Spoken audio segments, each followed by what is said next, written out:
ধন্য করার জন্য।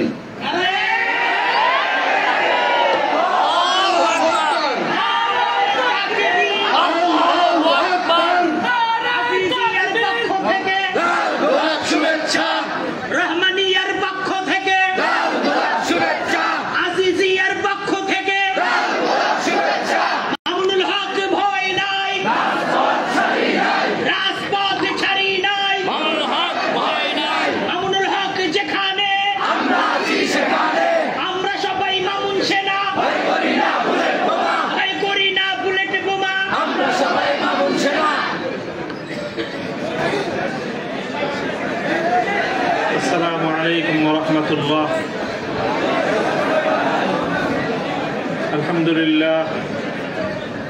الحمد لله نحمده ونستعينه ونستغفره ونؤمن به ونتوكل عليه ونشهد أن لا إله إلا الله وحده لا شريك له ونشهد أن سيدنا ومولانا محمدا عبده ورسوله صلى الله تعالى عليه وعلى آله وأصحابه وبارك وسلم. أما بعد فأعوذ بالله من الشيطان الرجيم. بسم الله الرحمن الرحيم. وإذ قال إبراهيم رب اجعل هذا البلد آمنا واجنبني وبني أن نعبد الأصنام. صدق الله العظيم. জামিয়া রহমানিয়া আজিজিয়া আজকের এই মিলন মেলায় আমার আসাতিজা কেরাম উপস্থিত রয়েছেন। আমার উস্তাদে মুহতারাম মুফতি হিফজুর রহমান হাফিজাহুল্লাহ তাআলা, আমার অভিভাবক জামিয়ার সুনামধন্য প্রিন্সিপাল আল্লামা মাহফুজুল হক হাফিজাহুল্লাহ, আমার বড় ভাই মুফতি আশরাফুজ্জামান দামাত বারাকাতুহুম আলিয়া সহ জামিয়ার আমার সকল সহকর্মী, আমার প্রাণপ্রিয় ছাত্রবৃন্দ এবং বিভিন্ন দিনী ইদারাগুলো থেকে, বিভিন্ন জায়গা থেকে এবং এলাকার বিভিন্ন অঞ্চল থেকে সমবেত দিন দরদি মুসলমান ভাইয়েরা, সর্বপ্রথম আমি আপনাদের শুকরগুজারি আদায় করতেছি যে আপনারা এই অভূতপূর্ব আজকে আপনাদের এই উপস্থিতি এবং আপনাদের এই অভূতপূর্ব উচ্ছ্বাসের মধ্য দিয়ে আপনারা ইসলামী আন্দোলনের পথ চলার একজন পথিককে অনুপ্রাণিত করেছেন। আল্লাহ রাব্বুল আলামিন আপনাদের সকলকে এর উত্তম বিনিময় জাযায়ে খায়র নসিব করুন। আমিন। কাটা কাটা কয়েকটা কথা আমি বলবো, সময় দীর্ঘ নয়। আর সকলে উপলব্ধি করতে পারতেছেন যে আমার প্রতিটা কথাই এখন এটা অনেক বেশি পরিমাপ করা হচ্ছে, ঠিক দেখা হচ্ছে যে আমি কি বলি। আপনারা যতটুকু মনে করতেছেন যে শুধু একটা কর্তৃপক্ষ দেখতেছে তা না, দুইটা কর্তৃপক্ষ দেখতেছে, এবং একটা কর্তৃপক্ষ আরেকটা কর্তৃপক্ষ থেকে অনেক বেশি প্রবল। একটা জমিনের কর্তৃপক্ষ আর একটা আসমানের কর্তৃপক্ষ। আমি আপনাদের কাছে দোয়া চাই, জমিনের এই কর্তৃপক্ষের প্রভাব থেকে আসমানের কর্তৃপক্ষের প্রভাব যেন আমার উপর বেশি থাকে। আল্লাহ রাব্বুল আলামিন যেন আমাকে আল্লাহর গোলাম হিসাবে তার নিকটেই যেন আমার মাথাকে অবনত রাখেন। এই দোয়াটুকু আপনারা সকলে আমার জন্য নিভৃতে একান্তে করবেন। দ্বিতীয় কথা, এখানে আমার জন্য অনেক কথা বলা হয়েছে, আমাকে উৎসাহিত করার জন্য এটাই বলা হয়েছে। উৎসাহিত করার জন্য কিছু প্রশংসামূলক বাক্য আলোচনা করা হয়েছে। শাইখুল হাদিস আল্লামা আজিজুল হক রহমতুল্লাহ আলাইহির শানে আমরা এই কথাগুলো বলতাম। সময়ের এতটা অল্প ব্যবধানেই সেই কথাগুলো যে আমার সন্তানেরা যারা বলেছে, আমি সন্তানই বলবো, ছাত্ররা তোমাদের কাছে মুফতি সাঈদ হয়তো অনেক বড় শিক্ষক হতে পারে, আমার কাছে ওই সাঈদই। তারা আমাদের সন্তান, তারাও আমাদের সম্পর্কে সেই কথাগুলো বলেছে। শাইখুল হাদিস রহমতুল্লাহ আলাইহি বলতেন যে এই কথাগুলোকে প্রশংসামূলক কথা নয়, বরং আমি কালিমাতে দোয়াইয়া, দোয়ার বাণী হিসেবে, দোয়ার কথা হিসেবে আমি বরণ করে নিলাম। আল্লাহ পাক আমার সন্তানদের, আমার সহকর্মীদের, তাদের এই কথাগুলোকে যেন আল্লাহ আমার হাতে, আমার ক্ষেত্রে দোয়া হিসেবে আল্লাহ কবুল করেন। এই কথার মধ্যে একটা কথা এসেছে, সেটা হলো প্রতি ফোঁটা জুলুমের প্রতিশোধ গ্রহণ করার কথা। আমি এই কথাটা একদিকে প্রত্যাখ্যানও করি, আবার আরেকদিকে সমর্থনও করি। প্রত্যাখ্যান করি এইভাবে যে এটা যাদের আদর্শ অনুসরণে আমাদের এই জুলুমকে বরণ করা, আমাদের এই কারাভোগ, আমাদের এই কারাবরণ, আমরা এই শব্দগুলি বেশি বলি। কি বললাম? কারাভোগ, কারাবরণ। কারা নির্যাতন তো বলবো যত কম বলা যায়। কারা নির্যাতন নয়, আসলে তো এটা কারাবরণ। আমরা তো জেনে বুঝেই এই পথে পা বাড়িয়েছি।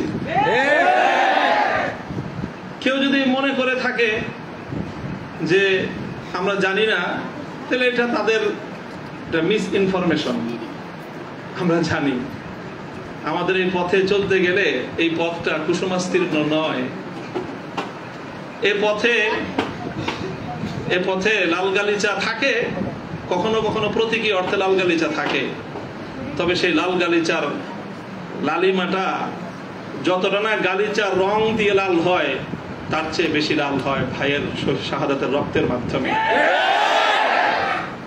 শাহাদাতের রক্তের নজরানা দিয়েই আমরা সেই পথে ইনশাআল্লাহ পৌঁছবো, যে পথে শাপলা চত্বরের ভাইয়েরা শাহাদাতের রক্ত দিয়েছেন, যে পথে আমার হাটহাজারীর সন্তানেরা শাহাদাতের রক্ত দিয়েছেন, যে পথে আমার বিবাড়িয়ার ব্রাহ্মণ শহীদ বাড়িয়ার বীর শহীদানেরা যে পথে আত্মত্যাগ স্বীকার করেছেন, আমরা তাদের সে পথকে ভুলবো না। তাদের সেই শাহাদাতকে আমরা কোনো সময়, সেই শাহাদাত অস্বীকার করার কোন প্রবণতাকে এক মুহূর্তের জন্য বরদাস্ত করব না। শহীদ হয়েছে আমার ভাই, সরি বলেন। বাংলায় না বলতে চান দুঃখিত, দুঃখিত যদি বলতে না চান আপনাদের প্রিয় ভাষা ইংলিশেই বলেন। তবে কি বলেন? সরি বলেন। সে রক্তকে অস্বীকার করার চেষ্টা করবেন না। শাহাদাতের শহীদের রক্তের সঙ্গে গদ্দারি করার মতো সেই বেঈমান কওমি মাদ্রাসায় জন্ম হয়েছে। কাজেই যে কথা বলতেছিলাম, যেটা কারাবরণ আমাদের, কারা নির্যাতন তো অনেক পরের কথা। আল্লাহ পাক রব্বুল আলামিন কারা এই কষ্ট থেকে আমাদের সকলকে হেফাজত করেন। প্রতিশোধের যে কথাটা, সেটা আমরা তো পয়গম্বর আলাইহিস সালামদের অনুসারী।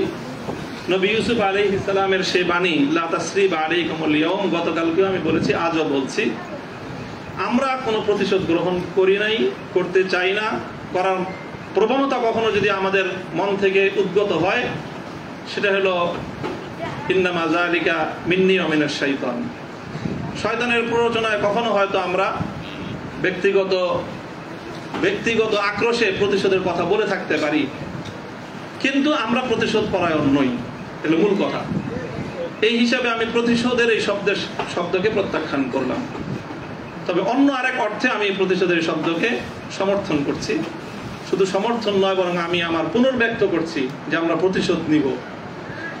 আমাদের সেই প্রতিশোধ হবে সেই প্রতিশোধ, যেই প্রতিশোধ হিজরতের আগ পর্যন্ত 12 বছরের জুলুম এবং নির্যাতনের প্রতিশোধ মক্কা বিজয়ের মাধ্যমে আল্লাহ নবী গ্রহণ করেছিলেন। আল্লাহ নবী মক্কা বিজয়ের পরে সেই সকল অপরাধীদেরকে ক্ষমা করার মধ্য দিয়ে, সেই জমিনে আল্লাহর দ্বীনের ঝান্ডা সমুন্নত করার মধ্য দিয়ে মধুর প্রতিশোধ নিয়েছিলেন। আমি আবার বলছি, এদেশে ভাড়াটিয়া থাকবো না, ভাড়াটিয়া হিসেবে থাকবো না। এই জমিনের মালিকানা সূত্রে এদেশে বসবাস করি। এই জমিনকে আল্লাহর জন্য মুক্ত করেই ছাড়বো ইনশাআল্লাহ। আল্লাহর দ্বীনের বিজয়, সেটাই হবে আমাদের পরম প্রতিশোধ। এবং যারা আমাদেরকে শত্রু ভেবে আমাদেরকে নিঃশেষ করার চেষ্টা করেছে, অপমান করার চেষ্টা করেছে, আমরা তাদেরকে সম্মানিত করে প্রতিশোধ দেব। আমরা তাদেরকে আদর্শের সোনালী পথে বরণ করে নেওয়ার মধ্য দিয়েই আমরা ইনশাআল্লাহ আমাদের আদর্শের বিজয়ের প্রতিশোধ গ্রহণ করব। আল্লাহ রাব্বুল আলামিন আমাদেরকে সে তৌফিক দান করুন। আমিন। আরেকটা কথা বলা হয়েছে, অনেকের কথার মধ্যে আসছে যে একটা ভবনের আলোচনা। এই ভবনটার গুরুত্ব একসময় আমার কাছেও খুব ছিল। 3 বছর আগেও খুব ছিল। যখন শুনলাম যে ভবনটা চলে যাচ্ছে, আমি তখন সর্বপ্রথম 2 রাকাত সালাতুল হাজাত করে দোয়া করেছিলাম যে আল্লাহ যেন খায়রের ফয়সালা করেন। আর এরপরে এখন আমার অনুভূতিটা হলো যে এরকম ভবন না থাকাই ভালো। না থাকা ভালো কেন? দস্তারে না দারে মে মা গমে পেয়েছে না দারে মা হেয়েছে না দারে গমে হেয়েছে না দারে। এইরকম ভবন টবন থাকলে এগুলোকে রক্ষা করার জন্য ডানে বামে অনেক কিছু তাকানোর প্রয়োজন হয়। ভবনও নাই, রক্ষা করার জন্য কার পায়ের নিচে তেল মারার দরকার। আজ এখানে মাদ্রাসা, কালকে ইনশাল্লাহ শাইখুল হাদিসের সন্তান মাহফুজুল হক সাহেব যদি নদীর ওই পারে যে বসেন, ইনশাল্লাহ ওই কেরানীগঞ্জের ওই একেবারে দূরের চরে বা কোন রুটের চর, কোন চরের মধ্যে এর চেয়ে বড় মাদ্রাসা হবে। প্রয়োজন নাই ভবনের, প্রয়োজন নাই মাদ্রাসার স্থাপন কোন সম্পত্তির। ওই পুরাতন যুগে ফিরে যেতে হবে আমাদের। স্থায়ীভাবে আমি এই কথা বলতেছি। এই বিশাল বিশাল আলিশান ইমারত সাজায়, আর সেই ইমারতের মধ্যে সুন্দর সুন্দর আরামদায়ক বিলাসী রুম সাজায়, সেখানে বিলাসী এলেম চর্চা। আমি এই কথাটা আমার কাছে খুব মনে পড়ছে, বিলাসী এলেম চর্চা। আজকে আমাদেরকে এই বিলাসী এলেম চর্চায় বেড়ে বসেছে। বিলাসী এলেম চর্চার পথ বাদ দিয়ে আমাদের আকাবের এবং আসলাফদের মতো সেই খেজুর গাছের তলায়, বট গাছের নিচে সালাদ চাটার উপর বসে আমাদেরকে কাল আল্লাহ কাল রাসূলের তালিম দেওয়ার সেই সবক গ্রহণ করতে হবে। তাহলে ইনশাআল্লাহ আমরা বাতিলের তাখতে তাউসকে উল্টে দিয়ে সেখানে আমরা কালেমার ঝান্ডা সমুন্নত করতে পারবো।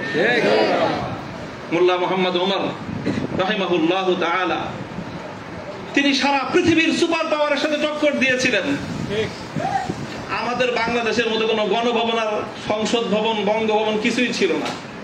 কান্দাহারের ছোট্ট একটা ঘরের মধ্যে ভাঙ্গা খাটের উপরে বসে টক্কর দিয়ে দিলেন তো সুপার পাওয়ারের সাথে। সারা দুনিয়া মনে করলো যে বেকুবের দল। 20 বছর পর আল্লাহ দেখা দিলেন তারাই বিজয়ী দল। তবে একটা দুঃখ আমার, আমি ওই এই গোটা প্রসঙ্গের সঙ্গে যারা যারা সম্পৃক্ত অধিকাংশই আমার সম্মানিত, অনেকে আমার মুহতারাম উস্তাদ, শুধু উস্তাদ না, অনেকে এমন আছেন যারা উস্তাদে মুকাব্বিল, অর্থাৎ আমি আমার মতো করে শাইখুল হাদিস রহমতুল্লাহ আলাইহি আমাকে যাদের তত্ত্বাবধানে গড়ে তোলার চেষ্টা করেছেন, শুধু আমাকে না, আমার ভাইদেরকেও, মাহফুজ সাহেব হুজুর এবং আমি, আমরা দুইজন বিশেষ করে, ওনারাও অনেকে এখানে আছেন। কাজে তাদের প্রতি কোনো ধরনের অসম্মান হয়, অমর্যাদা হয়, সেই কথা আমি বলবো না। কখনো ভুলে বলে থাকলে সেটার জন্য আমি নিঃশর্ত ক্ষমা প্রার্থনা এখনো করছি, যে কোনো সময় করব, যে কোনো ভাবে করতে হয় করব। তবে একটা কথা, দুঃখের কথা, হৃদয়ে রক্তক্ষরণের একটা কথা, সেটা যদি আমার বাবার দ্বারা সেই ভুলটা হতো আমি বলতাম। সেই ভুলটা যদি এখন আমার অভিভাবক মাহফুজ সাহেবও যদি সেই ভুল করেন সেটাও আমি বলবো। সেই ভুল যদি আমিও করি, আমাকেও যেন আল্লাহ পাক সেই ভুলটা অনুভূতি দান করেন। সেটা হলো যখন এদেশে মূর্তির বিষয় নিয়ে বিতর্ক তৈরি হলো, ভাস্কর্য নামে জাতীয় পর্যায়ে মূর্তি তৈরি হবে কি হবে না এই বিষয়ে যখন বিতর্ক, তখন আপনারা সেই বিতর্কের মঞ্চে ডিজিটাল ছবি তোলাটা কতটা বড় অপরাধ, কতটা বড় অন্যায়, কত বড় গুনাহ, সেই মাসলা নিয়ে আসলেন। দুঃখটা এই জায়গায়, আপনারা সেই মাসলা উত্থাপন করে তখন এই মূর্তি এবং ভাস্কর্যকে প্রকারান্তরে বৈধতা দেওয়ার চেষ্টা করেছেন।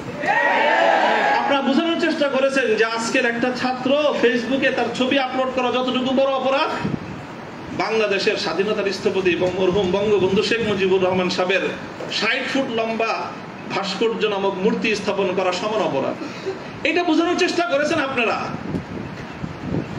ব্যাপারটা কি এক? এটাই হলো দুঃখ যে এই কাজটা সামনে করেন না আপনারা যদি ভাস্কর্যের বিরোধিতা করতে ভয় পান তাহলে আমি আপনাকে দোষারোপ করব না। তবে ভাস্কর্য নামক এই সকল শিরকি সংস্কৃতির বিরুদ্ধে যারা কথা বলবে, তাদের প্রতিপক্ষ হয়ে মাঠে গিয়ে এই ধরনের বিতর্কিত মাসলা উত্থাপন করে জালিমের এবং যারা মূর্তি পূজারীদের দোসর, তাদের অবস্থানকে সংহত করবেন। আমি জানি না, যদি বুঝে করে থাকেন গফরাল্লাহু লাকুম, আল্লাহ আপনাদেরকে মাফ করুক। আপনারা যদি বুঝে শুনে করে থাকেন, আখাফু আলাইকুমুশ শিরক, আখাফু আলাইকুমুশ শিরক, না বুঝে করে থাকেন, সেটাই আমার ধারণা যে আপনারা অনেক বড় বড় আলেম, রাজনৈতিক প্রজ্ঞা আপনাদের কিছুটা ঘাটতি থেকে থাকতে পারে এই ক্ষেত্রে অন্তত। কাজেই এই জায়গাটায় বিলম্ব হলো আপনারা কথা বলেন, বিলম্ব হলেও কথা বলেন, ইতিহাস আপনাদেরকে ক্ষমা করবে না। মনে রাখেন না যে আমরা হেফাজতে ইসলামের কিছু নওজওয়ান আলেম এবার যেটা করছে, সরকার একটা ভালো বুদ্ধির কাজ করছে। আগের বার থেকে, আগের অতীত থেকে তারা শিক্ষা নিছে। তো শাইখুল হাদিসের মতো, মুফতি আমিনী সাহেবদের মতো বৃদ্ধ মানুষদেরকে মানে তারা আটকায় জাতির কাছে তারা একটা বিশেষ মানে বড় ধরনের একটা মানে আসামির কাঠ করে দাঁড়ায় গেছিল। এবার তারা আমাদের মুরব্বীদেরকে কারো গায়ে স্পর্শ করে নাই। শুরুই করছে মামুনুল হক থেকে, যে এদের হাত পাও গুলি সব বাইরে দাও, তাইলে এই বুড়া মাথা যেগুলো আছে সেগুলো আর কি করবে, এই পলিসি নিছেন। তো কাজেই যেটা করেছেন সেটা হলো, আবারও বলছি যে এই ধরনের যখন তাওহীদ এবং শিরকের লড়াই হয়ে দাঁড়াবে, ওয়াল্লাহ ভাস্কর্য বিরোধী আন্দোলন এটা তাওহীদ এবং শিরকের আন্দোলন, সব শিরকের সংঘাত ছিল। ভাস্কর্যের পক্ষে যারা ছিলেন তারা শিরকের পক্ষে ছিলেন, ভাস্কর্যের বিপক্ষে যারা ছিলেন তারা তাওহীদের ঝান্ডা সমন্বয়কারী।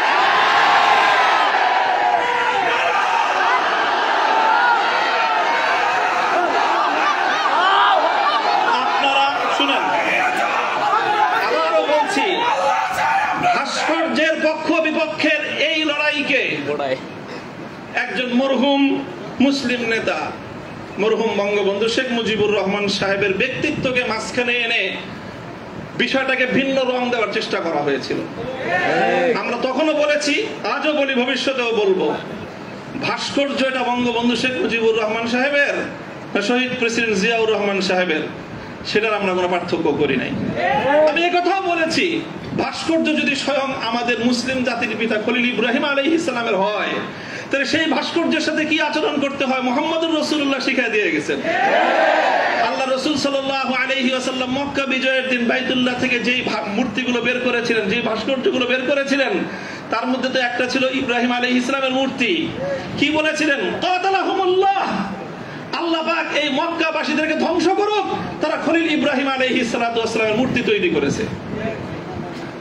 আমাদের কথা আপনাদের পছন্দ হলো না, আমি বললাম যে ভাস্কর্য বানায়েন না, এটা বানালে বঙ্গবন্ধু যদি মুসলিম হয়ে মারা গিয়ে থাকেন কবরে তার শাস্তি হবে। তো আপনারা মনে করেন আমরা বঙ্গবন্ধুর বিরুদ্ধে বললাম, আসলে বলি নাই বিরুদ্ধে। তিনি যদি, আবারও বলছি, যদি আল্লাহ তাকে ইমানের সাথে খাতেমা দিয়ে থাকেন, আমি জানি না তার কি অবস্থায় মৃত্যু হয়েছে, সেটা কেউ বলতে পারবে না, তাহলে তার ভাস্কর্য, তার মূর্তি তৈরি করাটা এটা তার সঙ্গে চরম বিশ্বাসঘাতকতা। সর্বশেষ কথা হলো এই, খলিল ইব্রাহিম আলাইহিস সালাতু ওয়াস সালামকে যখন এই মূর্তি বিরোধী আন্দোলনের, মূর্তি বিরোধী কার্যক্রমের পরিণামে নমরুদ কি করেছিল? অগ্নিকুণ্ডে নিক্ষেপ করেছিল। এটা তো সবাই জানি আমরা। কিন্তু অগ্নিকুণ্ডে নিক্ষেপ করাটা এটা নমরুদের প্রধান শাস্তি ছিল না। নমরুদ ইব্রাহিম আলাইহিস সালাম থেকে যে প্রতিশোধটা গ্রহণ করেছিল সেটা কিন্তু প্রধান এটা ছিল না যে নাকি কি করেছে, আগুনে নিক্ষেপ করেছে। আরে খলিল ইব্রাহিমকে আগুনে নিক্ষেপ করে আর কি প্রতিশোধ নিবে? যে বেটা তার প্রাণাধিক প্রিয় সুপুত্রকে আল্লাহর জন্য হাসি মুখে কোরবানি করতে চায়, তার নিজের জীবনের দাম তার কাছে আর কতটুকু, তারে কি মারবে আর কি জ্বালাবে? সবচেয়ে বড় যে জঘন্য কাজটা নমরুদ করেছিল সেটা হলো ইব্রাহিম আলাইহিস সালাতু ওয়াস সালামকে অগ্নিকুণ্ডে নিক্ষেপ করার আগে ওনাকে বিবস্ত্র করে ফেলেছিল, ওনার সারা শরীর থেকে কাপড় খুলে ফেলেছিল, বাংলায় বুঝেন নাই, উলঙ্গ করেছিল। আল্লাহ পাক রব্বুল আলামিন ইব্রাহিম আলাইহিস সালামকে এর জন্য একটা পুরস্কার দিবেন। সেই পুরস্কারটা আল্লাহর নবী বলেছেন, আউয়ালু মান ইউকসা ইয়াউমাল কিয়ামাতি ইব্রাহিম খলিলুল্লাহ। ও ইব্রাহিম, মূর্তির বিরুদ্ধাচরণ করার কারণে মূর্তি পূজারীরা তোমার শরীর থেকে সম্মানের আবরুর কাপড় খুলে নিয়েছে। কিয়ামতের দিন যখন সমস্ত মানুষ বিবস্ত্র থাকবে, সর্বপ্রথম আমি তুমি ইব্রাহিম খলিলকে কাপড় পরায়ে সমস্ত মানুষের সামনে সম্মানিত করব।